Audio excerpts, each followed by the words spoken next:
Assalamualaikum warahmatullahi wabarakatuh.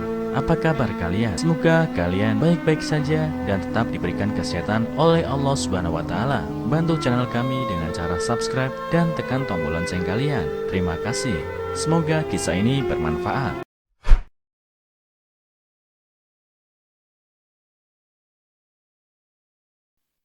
Pria ini pergoki istri mandi dengan pintu terbuka. Saat tahu alasannya, semua terharu. Bagaimana kamu sebagai ibu, anak sendiri tidak diurus? Lihat, anakmu hampir jatuh dari ranjang.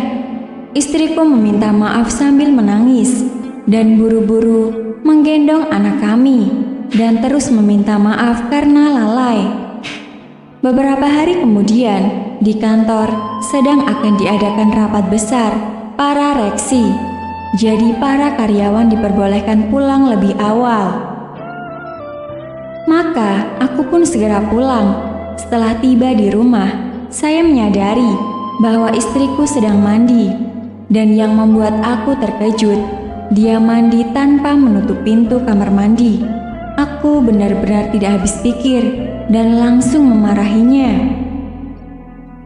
Kamu tidak punya sopan santun ya? Aku tidak malu kamu telanjang dilihat orang. Untung aku yang masuk ke rumah. Bagaimana jika orang lain yang masuk? Dia menjawab, sayang, mari ke sini, masuk ke kamar mandi bersama saya.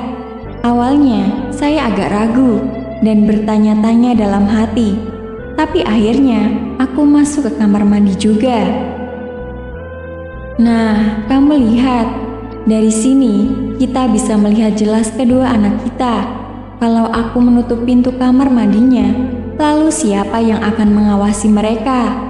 Bukan cuma itu, aku perhatikan istriku dengan sesama dan beberapa bekas luka di tangannya, dan bahwa betisnya juga mengalami lebam.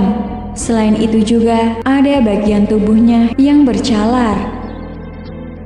Aku menanyakan bagaimana dia bisa mempunyai semua luka itu. Dia menjelaskan bahwa semua itu terjadi saat dia melakukan pekerjaan rumah juga saat mengurus anak kami. Tangannya melepuh terkena air panas untuk membuat susu. Bengkaknya terjadi karena dia mengangkat barang berat cukup lama. Tepat saat itu, anak kedua kami menangis tanpa berpakaian dan dengan hanya mengenakan handuk. Istriku segera menghampiri anak kami. Dia segera berusaha menenangkannya. Ternyata anak kami mengompol dan dia segera mengganti celananya. Celana yang kotor itu ditaruh ke ranjang cucian. Saat itu saya baru menyadari satu hal. Biasanya saya pulang kerja di waktu biasa. Semua cucian sudah selesai dicuci. Kali ini saya melihat tumpukan baju kotor itu.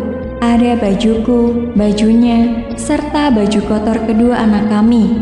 Itu adalah satu tumpukan baju kotor yang sangat banyak. Aku baru menyadari bahwa selama ini, tanpa aku diketahui, ternyata istriku telah menanggung beban pekerjaan yang begitu banyak. Tiba-tiba hatiku terasa sakit. Aku merasa sedih, sekaligus malu. Aku baru sadar, saat itu anak pertama kami baru berusia hampir 4 tahun. Anak kedua kami hampir berusia 1 tahun. Aku merasa bodoh dan bersalah. Bagaimana boleh selama ini? Aku tidak tahu kalau pekerjaan istriku sebegitu banyak dan banyak mengurus 2 anak yang masih kecil ini. Sebegitu sibuknya. Aku memeluk istriku. Aku menangis dan meminta maaf padanya. Sejak hari itu, setiap ada kesempatan, aku pasti akan membantu pekerjaan istri. Dan kini, bukan hanya istri, aku sendiri tidak menutup pintu kamar mandi saat mandi, supaya aku juga bisa terus mengawasi anak-anak kami. Aku rasa seharusnya memang seperti ini. Sebagai suami istri, sudah sepantasnya saling membantu dan bekerja sama satu sama lain. Tak ada posisi yang lebih tinggi ataupun rendah di antara suami istri. Kehidupan suami istri yang bahagia cuma dapat terwujud kalau keduanya mau untuk saling memahami juga saling pengertian.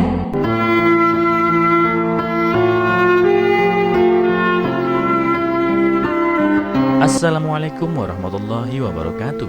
Apa kabar kalian? Semoga kalian baik-baik saja dan tetap diberikan kesehatan oleh Allah Subhanahu wa taala. Bantu channel kami dengan cara subscribe dan tekan tombol lonceng kalian. Terima kasih. Semoga kisah ini bermanfaat.